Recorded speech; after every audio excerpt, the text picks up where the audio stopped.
Chers compatriotes, mesdames et messieurs, du haut de cette tribune, et au nom de nombreux qui saignent sous les atrocités de tout genre du régime Assoumani et ses enfants, je prends la parole non seulement comme un citoyen indigné, mais aussi comme un défenseur de nos droits et libertés. Il est de notre devoir de dénoncer avec fermeté les injustices criantes et l'insécurité insoutenable qui gangrènent notre nation, les Comores. En plus des magouilles, des détournements, et la vente ou la location des biens et des problèmes, des emblèmes de l'État, nous vivons des heures sombres où l'État, au lieu d'être un rempart pour protéger ses citoyens, est devenu une source de terreur et d'injustice. Mes chers compatriotes, le collectif de Paris exprime sa vive indignation et, à travers eux, celle de tous les Comoriennes et Comoriens face aux augmentations fiscales imposées par le régime mafieux du putschiste multirécidiviste Assoumani Azali et ses enfants. La seule préoccupation est uniquement de financer les voyages luxueux, aussi bien à l'intérieur des îles comme à l'international, tandis que les Comoriens peinent à joindre les deux. En effet, les prix des billets d'avion pour rejoindre les Comores atteignent les sommets vertigineux allant de 2 400 € à 3 400 € sous l'indifférence du régime mafieux.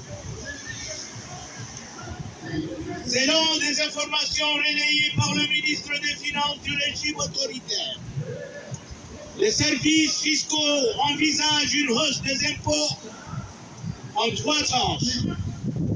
Les projets incluent une augmentation des tarifs douaniers de 15 à 30% selon les produits. Touchant 3 impôts douaniers, la taxe sur la consommation, la compte d'importation et le droit d'accise. Le ministère justifie cette mesure, suspendue pour 2 mois, par la nécessité de se conformer aux articles 39 et 140 du Code général des impôts en vigueur, en prétendant suivre les recommandations du Fonds monétaire international. Toutefois, face à la résistance du secteur privé, ces mesures s'apparentent à un plaquage fiscal orchestré au détriment du peuple. Nous condamnons fermement cette mascarade. Pire encore, nous assistons à des tueries arbitraires, des vies humaines fauchées par ceux-là même qui sont censés nous protéger.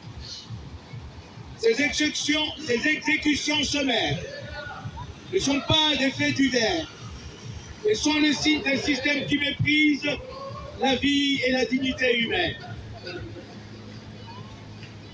Beaucoup de victimes torturées et massacrées jusqu'à la mort, comme le docteur Ahmed Jaza, qui jusqu'à sa mort était président de la Commission électorale nationale indépendante, CENI.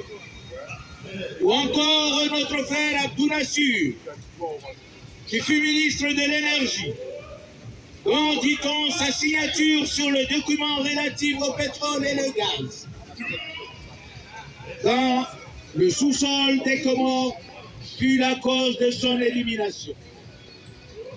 Tous les deux sont exécutés dans leurs lieux de travail respectifs, sans la moindre enquête. On peut aussi citer ceux qui croupissent injustement dans les prisons, comme l'ex-gouverneur Dr Salami Abdou, ou encore le cas de l'ex-président Ahmed Abdallah Mohamed Sambi, qui est l'apogée de l'injustice.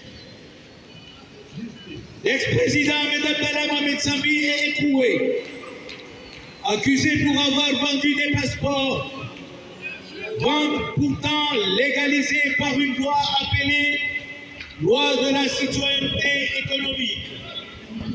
Il fut arrêté par une simple note d'un petit secrétaire du ministère de l'Intérieur. Alors que se passe-t-il aujourd'hui de cette vente de passeports avec le régime actuel?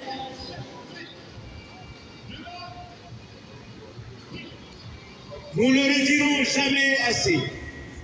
Cette vente est poursuivie maintenant, mais dans le noir, dans le désordre, dans la magouille.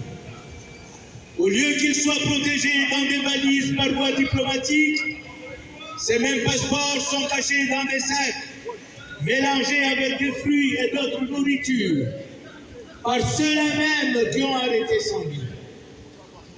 Cette vente est devenue la vache à lait de beaucoup de gens, dont la famille du dictateur. En effet, son fils, le secrétaire général du gouvernement, député de Hambou et fondateur du blanchiment de l'argent mal acquis aux Comores, le petit poussin Fatihou Azali, qui doit paraître aussi gros qu'un bœuf, se trouve sous les tuyaux de ce drainage. Aujourd'hui, tenez-vous bien, chers compatriotes. Aujourd'hui, c'est un secrétaire du même ministère de l'Intérieur qui est l'ordonnateur de cette vente des passeports, devenu un trafic d'État sous le contrôle de son ministre de l'Intérieur. Quant à Sami, le bien-aimé de nombreux faibles, il est enlevé brutalement et injustement, bafouant tout le droit et les règles des procédures.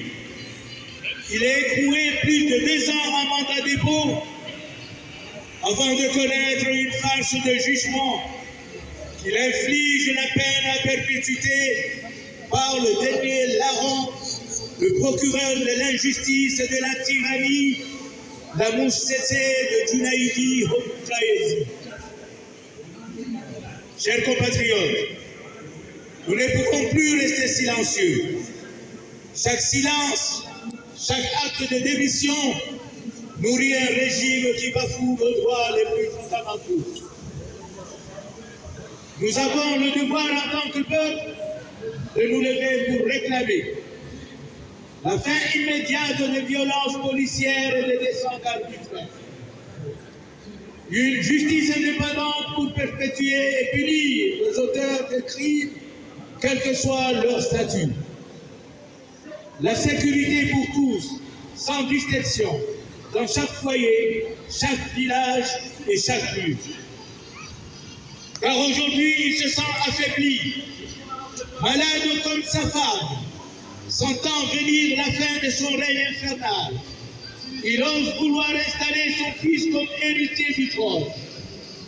Dans un mépris total du peuple, dans une grave insulte à la mémoire des martyrs tombés pour la liberté. Nous disons non. Non à la monarchie déguisée. Non à la succession familiale. Non à la soi-disant réconciliation nationale, qui ne dit pas ce qui nous sépare, qui ne demande jamais pardon et qui n'ouvre aucune vraie portée à la vérité. Ce n'est qu'un cirque politique, une opération de charme financée où les notables sont payés pour applaudir et haranguer pendant que la plaie nationale continue à s'infecter. Nous devons également appeler la communauté internationale à témoigner des horreurs que nous vivons et à soutenir notre lutte pour la démocratie et la dignité humaine. Mes chers compatriotes, le temps n'est plus à la peur. Le temps est venu de prendre notre destin en main. Le régime peut emprisonner nos corps, mais il ne peut pas emprisonner nos esprits de liberté. Ensemble unis, nous pouvons bâtir un avenir où la justice et la sécurité ne seront plus des privilèges, mais des droits pour tous. Que notre lutte inspire le changement, Que notre courage ouvre la voie vers une nouvelle ère pour notre pays. Vive la justice, vive la démocratie, vive les Comores, vive le Centre-Afrique. Merci. Merci, docteur. Je crois que tout le monde était attentif pour écouter ton discours, un discours qui trace ce qui se passe dans notre cher pays et qui interpelle à ceux qui sont restés silencieux de leur dire que le silence ne résout jamais un problème. Plutôt, le silence rend complice à ceux qui restent silencieux et qui n'osent pas dire un mot. Vous avez très bien entendu le discours de notre cher président, un discours qui a parlé de tout, de mascarade, d'Azali, de détournement de fonds, d'un président qui n'est pas capable de gérer un pays, mais qui est là pour embêter et emmerder son peuple, quitte même à les tuer. À cela, je dois revenir parce que je dois revenir pour vous annoncer une mauvaise nouvelle s'est produite il y a une semaine. Oui, de nos fervents défenseurs de droit, de l'état de droit aux Comores, c'est-à-dire les Daoula Haki, notre sœur, mère Aïcha Djambaye de la ville de Domoni Madjili vient de nous quitter. Que Dieu le protège et lui pardonne ses péchés. Pour cela, je vais demander à tous et à toutes de faire un tour pour elle. C'est pas le docteur.